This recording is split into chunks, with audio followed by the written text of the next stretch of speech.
Ce livre m'a complètement anéantie. Je l'ai refermé et je suis restée assise en silence pendant au moins 10 minutes. Ah oui, je comprends tout à fait. C'est l'effet qu'il produit. Il te prend et il ne te lâche plus. On parle de L'homme qui voulait être heureux de Laurent Gounel. Et là, on va vraiment plonger au cœur d'un démontage psychologique. Oui, le mot, c'est déstabilisant. On suit Julien, un touriste occidental, un type comme tout le monde en fait. Il est en vacances à Bali et on est largué avec lui au moment précis où toute sa vie bascule. C'est l'histoire d'un homme qui a objectivement tout pour être heureux, mais qui découvre qu'il est en fait rongé par le malheur. Tu te rends compte. Et ce diagnostic ne vient pas d'un psy, mais d'un massage du petit orteil.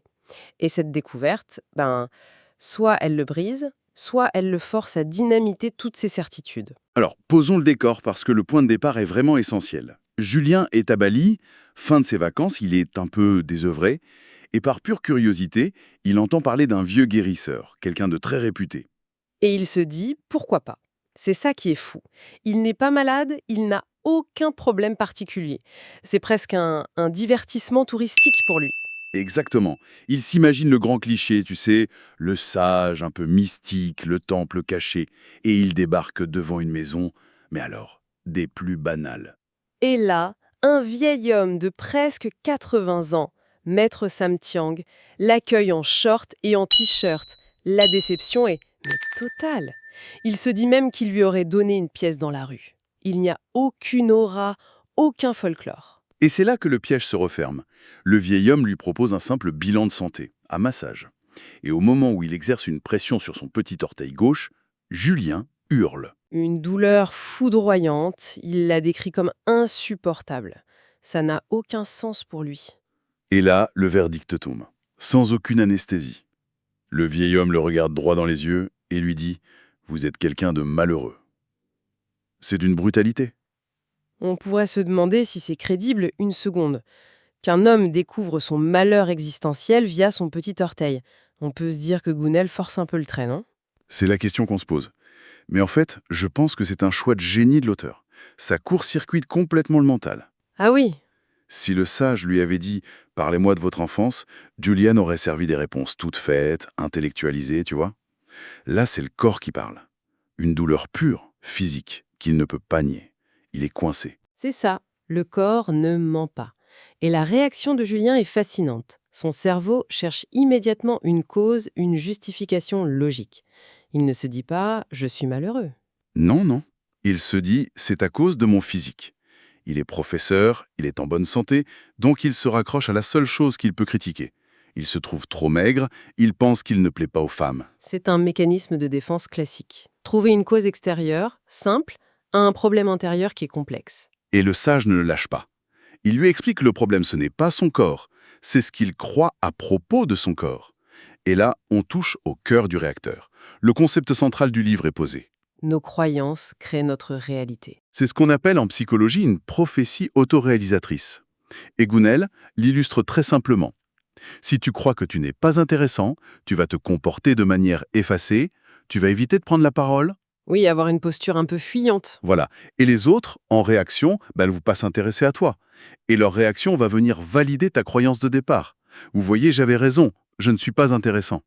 C'est une prison mentale. Et on en est le propre gardien, sans même le savoir. C'est terrible. Mais le plus fort, c'est que le sage ne se contente pas de théorie. Il le met au travail avec des missions. La première est déconcertante de simplicité. Il lui dit « Imaginez votre vie si absolument tout était possible. Aucune contrainte, zéro limite. Et ce qui est touchant, c'est que le rêve de Julian n'a rien d'extravagant. Il ne veut pas être un magnat de la finance ou une rockstar. » Non, pas du tout. Il rêve de devenir photographe. Il se voit dans son studio à capturer l'âme des gens. Il rêve d'une maison avec un petit jardin, d'une relation amoureuse simple, saine. Des choses profondément humaines. Mais là, c'est le retour de bâton. Au lieu de le motiver, cette vision le démolit complètement. Le fossé entre cette vie idéale et sa réalité, de prof un peu terne, lui semble soudain infranchissable. C'est comme si le sage lui avait montré le paradis avant de claquer la porte. Et de le laisser seul avec son insatisfaction. La prise de conscience est brutale. C'est un point crucial. Le sage sait très bien ce qu'il fait. Une prise de conscience intellectuelle, ça ne suffit pas. Ça peut même être paralysant. Julien comprend le quoi, il est malheureux, il a un rêve, mais il ne voit pas du tout le comment. Il lui faut une preuve, quelque chose de tangible pour croire que le changement est possible. C'est pour ça que la mission suivante est beaucoup plus cérébrale. Le sage l'envoie enquêter sur l'effet placebo. Alors Julien, un peu sceptique, il se rend dans le cybercafé d'un hôtel de luxe pour faire ses recherches. Et ce qu'il découvre le laisse sans voix. Les chiffres sont ahurissants.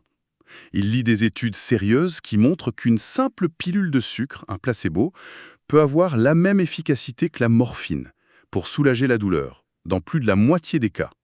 C'est fou. Des patients opérés à qui on administre une fausse injection de calmant et qui déclarent que leur douleur a disparu, c'est juste le pouvoir de la croyance. Il est fasciné et en même temps il est complètement révolté. Il se dit « Ah, mais si notre esprit a ce pouvoir, si la simple conviction de guérir peut nous guérir, pourquoi notre système de santé est entièrement basé sur des molécules chimiques ?» C'est la question qui tue. Ce qui est fascinant ici, ce n'est pas seulement que l'esprit est puissant, c'est la remise en question radicale que ça implique. Notre médecine est construite sur l'idée que la solution vient de l'extérieur, d'un médicament qu'on ingère. Et Gounel, à travers cette mission, il nous dit « Et si la pharmacie la plus puissante était déjà en nous ?» C'est vertigineux comme idée. Pour Julian, c'est la preuve scientifique, irréfutable, que ce que le sage lui raconte, ce n'est pas une vague philosophie balinaise, c'est un mécanisme psychique fondamental. Cette preuve intellectuelle le secoue, mais ce n'est rien. Rien à côté de la mission suivante, ma préférée. Celle qui va le forcer à passer de la tête aux tripes. La mission des 5 non. Crée le dur. Le sage lui donne un objectif complètement contre-intuitif. Il doit aborder des inconnus et leur demander des choses improbables, dans le but explicite de se faire rejeter. Il doit récolter 5 refus. 5 non bien nets. Pour quelqu'un dont la peur fondamentale est de ne pas plaire, c'est l'épreuve du feu. Il est terrifié. Mais il se dit aussi que ça va être facile. Dans notre monde, les gens sont pressés, méfiants. Obtenir un non, ça doit être un jeu d'enfant. Et c'est là qu'il découvre une réalité totalement opposée à sa croyance. C'est presque impossible d'obtenir un non. C'est incroyable. Il commence par des choses simples, comme demander l'heure à quelqu'un qui n'a pas de montre.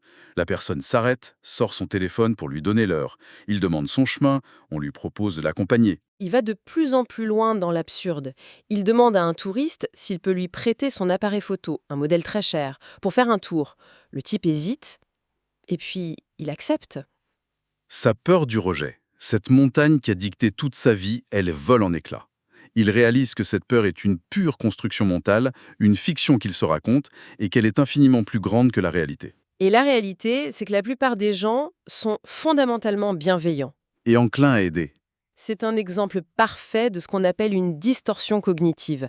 Julien ne réagissait pas à la réalité, mais à une histoire effrayante qu'il se racontait à lui-même. Et la mission du sage, c'est de le forcer à confronter cette fiction à la réalité crue. Et la réalité est bien plus rassurante que ses angoisses. Tout est fait. Le moment où il obtient enfin son premier vrai non est décrit comme une libération. Il a demandé à une commerçante s'il pouvait dormir dans son arrière-boutique. Elle refuse gentiment. Et au lieu de se sentir humilié, il se sent léger, victorieux. Il a affronté son dragon et a découvert que c'était un simple lézard. Il se sent libre. C'est une leçon fondamentale sur le risque. On passe notre vie à éviter des situations par peur d'un résultat négatif, sans jamais vérifier si cette peur est fondée. Absolument. Après cette série de leçons, le séjour de Julian touche à sa fin. Son avion décolle le lendemain après-midi. Il se rend à son dernier rendez-vous avec Maître Sam Tiang. C'est un homme nouveau. Il est rempli de gratitude, prêt à rentrer chez lui et à tout changer.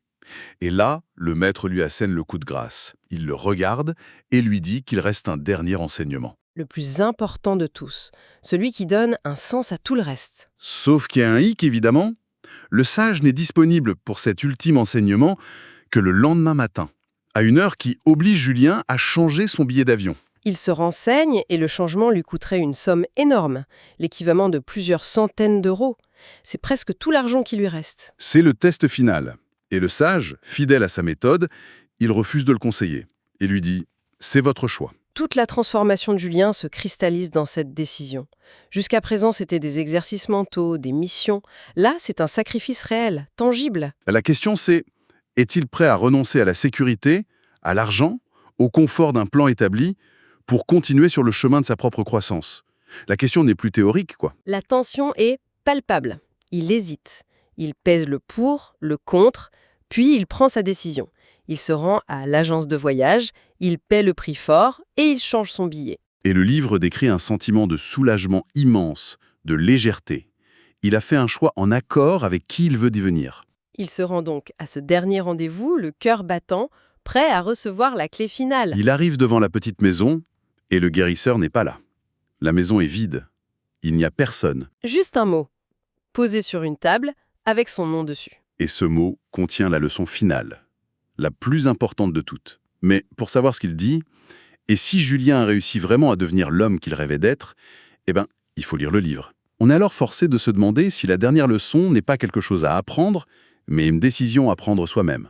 Tiens, justement, ça me fait penser, j'ai une bonne nouvelle pour vous qui nous écoutez. Ce livre est disponible sur Audible et vous pouvez le récupérer gratuitement en cliquant sur le premier lien dans la description. L'idée, c'est vraiment des narrations très immersives. Une narration professionnelle, bien incarnée, ça change absolument tout. La personne ne fait pas que lire, elle interprète, elle donne vie au texte. Ah tiens, super, en plus de la vidéo, il y a un livre audio. Si on veut juste le livre, le lien pour récupérer votre livre audio se trouve dans la description de la vidéo. Si vous avez apprécié le contenu, n'hésitez pas à laisser un petit pouce en l'air et à vous abonner à notre chaîne YouTube pour ne rien manquer des prochaines vidéos. Pour ma part, je vous donne rendez-vous très bientôt pour une prochaine vidéo. En attendant, je vous souhaite une excellente fin de journée ou une agréable soirée et à très vite.